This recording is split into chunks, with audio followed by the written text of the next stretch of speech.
آج کی تقریب کے حوالے سے کیا کہ کونسلیٹ میں ہر سال ہوتا ہے، لیکن پاکستان میں جب سے آپریشن بنیان المرصوص ہوا ہے اس کے بعد یوم سیاہ ہو، یوم یکجہتی کشمیر ہو، کوئی بھی ایونٹ ہوتا ہے تو اس میں وہ پہلے سے زیادہ جو ہے عوام میں جوش بوش نظر آیا، تو کیا کہیں گے؟ کیا جو بھارتی جارحیت ہے انٹرنیشنلی جو اس کو بے نقاب کیا جا رہا ہے، تو اس حوالے سے آج کیا کہیں گے؟ آج بڑا اہم دن ہے، یوم یکجہتی کشمیر ہر سال کی طرح اس سال بھی یہاں کونسلیٹ میں بڑے جوش و جذبے سے منایا گیا ہے، اور یہاں سے ہو کے پوری کشمیری قوم، پوری پاکستانی قوم یکجا ہو کے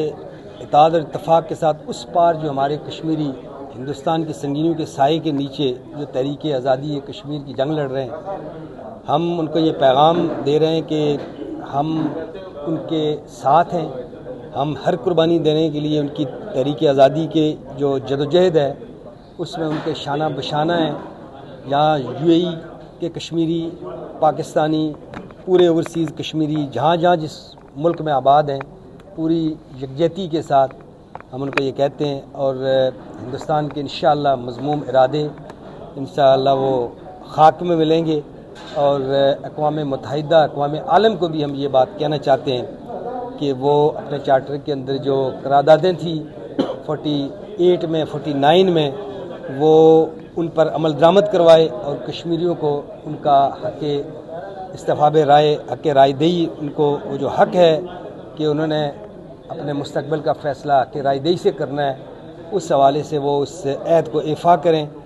ورنہ یہ دو ایٹمی ممالک کے لیے یہ مسئلہ کشمیر، پھر یہ دنیا کی آدھی آبادی کے لیے یہ ان کی زندگی اور موت کا مسئلہ ہے،